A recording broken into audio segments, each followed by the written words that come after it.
샬롬. 오늘 우리가 함께 나눌 말씀은 여호수아 11장 20절입니다. 그들의 마음이 완악하여 이스라엘을 대적하여 싸우러 온 것은 여호와께서 그리하게 하신 것이라. 그들을 진멸하여 바치게 하여 은혜를 입지 못하게 하시고 여호와께서 모세에게 명령하신 대로 그들을 멸하려 하심이었더라. 아멘.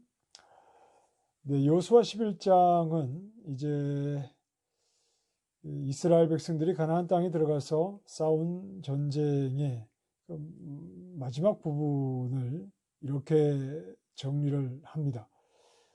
11장 18절에 보면 여호수아가 그 모든 왕들과 싸운 지가 오랫동안이라 그랬습니다. 오랜 시간 동안 이 전쟁이 계속되었고, 그리고 이제 마지막 23절 끝부분에 보면 그 땅에 전쟁이 그쳤더라 이렇게 말씀을 합니다. 오랜 시간 여호수아가 이스라엘 백성들과 함께 가나안 원주민들과 전쟁을 했고, 그리고 이제 결국 전쟁이 그치게 되었는데, 그 전쟁의 내용, 오랫동안 치른 전쟁을 이렇게 이제 설명을 하죠. 19절 말씀에 보면 기브온 주민 히위 족속 외에는 이스라엘 자손과 화친한 성읍이 하나도 없고 이스라엘 자손이 싸워서 다 점령하였으니 20절 그들의 마음이 완악하여 이스라엘을 대적하여 싸우러 온 것은 여호와께서 그리하게 하신 것이라. 그들을 진멸하여 바치게 하여 은혜를 입지 못하게 하시고 여호와께서 모세에게 명령하신 대로 그들을 멸하려 하심이었더라 그랬습니다. 이 기브온 주민을 제외한 가나안의 나머지 모든 원주민들의 마음이 완악해졌고, 그래서 이스라엘을 대적해서 이스라엘과 싸우게 되었는데 여호와께서 그리하게 하셨다 이렇게 기록을 하고, 은혜를 입지 못하게 하시려고 그러셨다 이렇게 그 싸움을 정리를 하고 있습니다. 자, 그렇다면 우리가 이런 질문을 해볼 수 있겠습니다.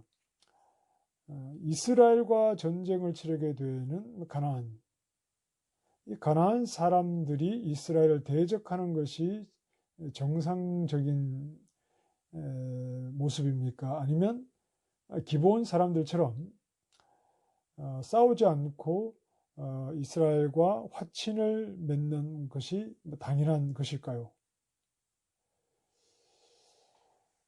자신들이 살고 있는 땅에, 가나안 땅에 이스라엘 사람들이 쳐들어온다면 당연히 그들과 싸우려고 하는 모습이, 이스라엘을 대적하는 모습이 당연한 모습이라고 생각할 수 있겠죠. 이스라엘이 가나안 땅에 들어온 이유는 20절에서 말씀하는 것처럼 모세에게 명령하신 대로 그들을 멸하려 하심이었더라 그랬습니다. 가나안 족속들을 멸하기 위해서 이스라엘이 들어왔죠. 그러면 이스라엘을 대적하는 자리에 서야 하는 것이 당연한 겁니다. 그래야 모든 가나안이 이스라엘과 화친을 맺으면 이스라엘이 가나안 땅에 들어온 목적이 이루어지지 못하는 것 아니겠습니까? 그래서 이스라엘을 대적하는 자리에 서서 싸움을 하게 되는 것이죠. 자, 이렇게 이루어가는 것이 하나님께서 뜻하신 일이었습니다. 자, 우리는 하나님께서 하시는 일을 우리의 생각으로 판단을 해서는 안 되겠죠.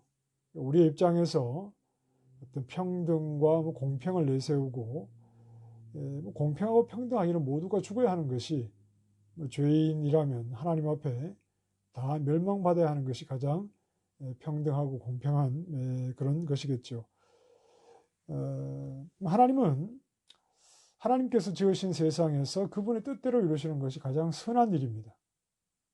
무조건 사람을 살리는 것, 무조건 심판을 하지 않으시는 것이 선한 것이 아니라 하나님의 뜻대로 이루시는 것이 가장 선한 일이죠. 그리고 죄인에 대해서는 심판하시고 진멸하시는 것이 가장 거룩하신 하나님다우신 일입니다.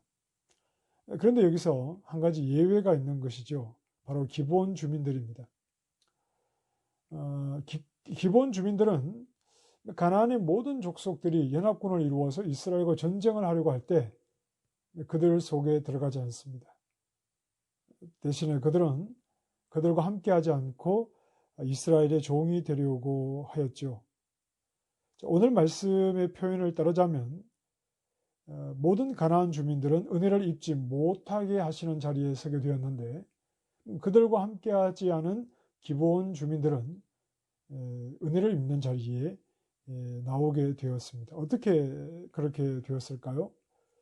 비록 그들이 만들어낸 지혜로는 거짓이라는 거짓말을 하는 멀리서 사는 자들이라고 멀리 사는 자들이라고 거짓말을 하는 것이 그들의 최선이긴 했습니다만 나머지 가난한 사람들을 은혜의 자리로 나오지 못하게 하시는 것이 또 그들의 마음을 완악하게 하신 분이 하나님이셨다면 기본 주민들은 어떤 사람이라고 했습니까? 용사라고 그랬죠. 싸움에 능한 사람들입니다. 그러나 그들이 이스라엘과 싸우려고 하지 않고 오히려 이스라엘의 종이 되어서 화친을 맺고자 했다는 것은 그들의 마음이 완악한 채로 남아있지 않았다는 것은 결국 그러한 마음을 먹지 않도록 은혜를 주신 분도 하나님이시다 이렇게 생각을 해볼 수 있습니다. 거짓말이라고 하는 것이 걸리는데 기생 라합은 여리고의 기생 라합은 거짓말을 했죠. 여리고 그 정탐꾼을 찾는 여리고 사람들에게 거짓말을 했습니다. 그리고 기본 사람들은 이스라엘에게 거짓말을 했죠. 그 의도를 보자면 물론 어떤 믿음의 모습, 하나님께서 이 땅을 이스라엘 백성에게 넘겨주셨다는 사실을 알고 거기에서 나온 거짓말이었습니다. 좀 우리가 좀 생각해야 될 부분이 물론 있겠지만 어쨌든 기생 라합과 기본 주민들은 거짓말을 함으로 그들이 살아남는 자리에 서게 되는 것이죠. 예수님이 심판하기 위해서 다시 오실 때 그때는 반드시 멸망할 자들이 있습니다. 심판이라고 하는 것은 나누는 것인데 모두가 다 구원받게 되는 것은 아니죠. 분명히 양과 염소가 나뉘듯이 예수님께서 심판하기 위해서 오실 때 당연히 이 예수님을 거부하고 믿음을 가지지 못하고 하나님을 대적하는 자리에 서는 죄인들이 있습니다. 죄인들은 여전히 멸망의 자리에 서 있게 될 것입니다. 그런데 오늘 우리가 은혜를 입게 된 것은 하나님이 하신 일이죠. 우리가 은혜를 입은 자리에 서는 것은 하나님께서 하신 일입니다. 은혜는 우연히 주어지지 않습니다. 내 생각, 내 판단으로, 내 결정으로 하나님 앞에 나아간 것 같지만 은혜가 없이는 하나님을 대적하고 예수 그리스도를 거부하는 자리에 서는 것이 당연한 것입니다. 은혜는 내가 만들어낸 것도 아니요 우연히 주어지는 것도 아닙니다. 하나님이 우리에게 주시는 은혜는 큰 차이를 만들어내는데 하나님을 거부하는 죄인들 가운데서 하나님 앞에 기꺼이 나오게 되는 이 멸망당할 세상으로부터 건져주시는 그런 큰 차이를 만들어내지요. 죄인이었던 우리가 하나님을 고백하게 되는 것은 결코 당연한 일이 아닙니다. 결코 당연히 저절로 되는 일은 아닙니다. 하나님을 떠나 사는 것이 당연한 이 세상에서 은혜를 입은 자들이라면 우리는 세상과 구별된 모습으로 살아가는 것이 지극히 하나님 백성다운 모습이라고 해야 되지 않겠습니까? 세상 속에 살아가나 그러나 이미 허물과 죄로 죽어있는 이 세상에서 그 은혜로 구원을 받았다면 이 세상과는 뭔가 구별된 모습이 우리 중심에서 우리 속에서 꿈틀거리고 우리를 하나님의 백성으로 서게 해야 할 것입니다. 오늘도 성령 안에 깨어서 구별된 하나님의 사람으로 생각하고 살아갈 수 있는 하루가 되기를 바랍니다. 기도하겠습니다.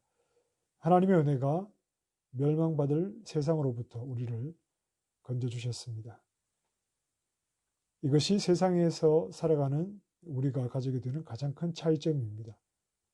세상을 흉내내고 담기보다 그들과 다르다는 것이 우리의 자부심이 되게 해주시고, 그러함으로 때로는 어떤 대가를 지불해야 되고 때로는 손해가 있다 하더라도 하나님, 우리의 삶 속에서 구별된 삶을 살아갈 수 있도록 은혜 받은 백성답게 세상을 좇지 않도록 우리를 인도하여 주시옵소서. 예수님 이름으로 기도합니다.